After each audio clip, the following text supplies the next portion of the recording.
So for me, there's nothing more annoying than when you've ordered that new product, you're waiting for it to arrive and there's a delay for some reason. I'm still waiting for one package that was meant to turn up just before Christmas, and I'm actually starting to lose a bit of hope.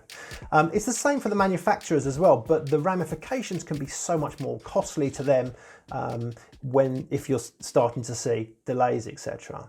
So I'm just going to take a little look at some of the delays and the cost increases that we're seeing in the shipping world when it comes to moving stuff over from Asia.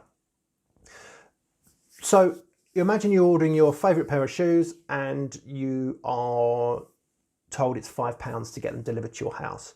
That was last year. Now you want to order a pair of shoes and you're told it's £40 to get them to deliver. These are the sort of magnitude of increases that businesses are seeing to ship containers from Asia.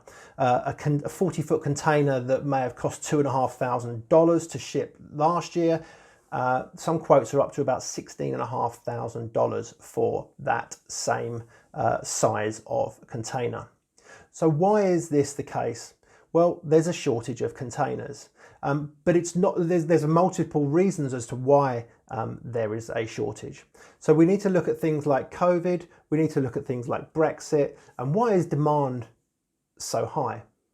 So I'll break it down into a couple of things. The Brexit stuff is straightforward, and that was more regional for us, but here in Europe, with regards to, there were some border delays, etc. of stuff moving around. But let's look more at COVID, because there's sort of multifaceted reasons as to why.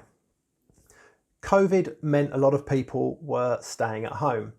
We've seen through various different pieces that I have presented that demand for stuff at home, not just services but also products, shot through the roof. As people were sat at home, they were bored, they had maybe furlough checks, stimulus checks, and they wanted to keep themselves occupied. It could be furniture, garden furniture, it could be all sorts of different bits and pieces. Now, when demand increases, more stuff needs to be shipped, or if you're buying stuff from a shop, they need to replenish what they've sold to you. So that means that demand is on the increase for stuff to be, we're consuming more basically. Now, if you think about COVID and the ramifications of people social distancing, illness, etc., ports that are processing these ships, if you have a shipyard that has an outbreak of COVID, suddenly you might have a load of people that have to start self-isolating and can't work. And even if it's a few of you, you're able to process less stuff each day.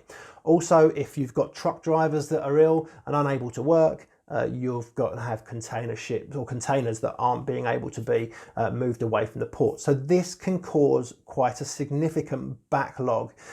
So you've not only got increased demand for containers, you've got containers sitting on the container ships and they can't be taken off and transported to various different places. So the illness, etc., causes port congestion at ports. You have the high demand through COVID has meant there's a shortage of containers and that restocking, etc. Now, the ramifications for the manufacturers can be huge. Let's look at the costs first of all. So I told you about that cost increase of up to sort of 8 times that we've seen. If your margins are relatively slender for a business as it is, an increase like that could absolutely wipe out your margins straight away. So we're actually hearing of some people thinking about cancelling orders because it's not economically viable for them to be able to do that.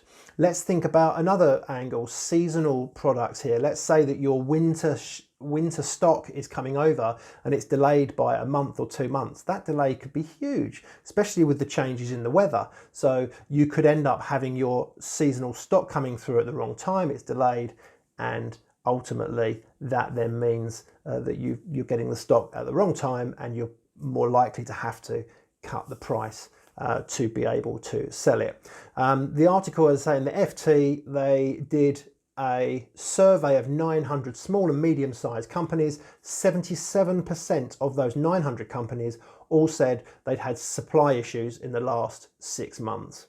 Some of the bigger people like Walmart and some of the big corporations, they're going to have first dibs on a lot of these boats. They're going to be looked after because they're the big day in, day out people. So it's a lot of the smaller businesses that are going to be missing out. But we've seen delays to launch of products, we've seen delays of stuff getting shipped from different countries, etc. And hopefully this just gives you a bit of an idea as to why it should be happening. Definitely worth watching this space, particularly with these costs of the freight. If you've got any questions, please do give me a shout.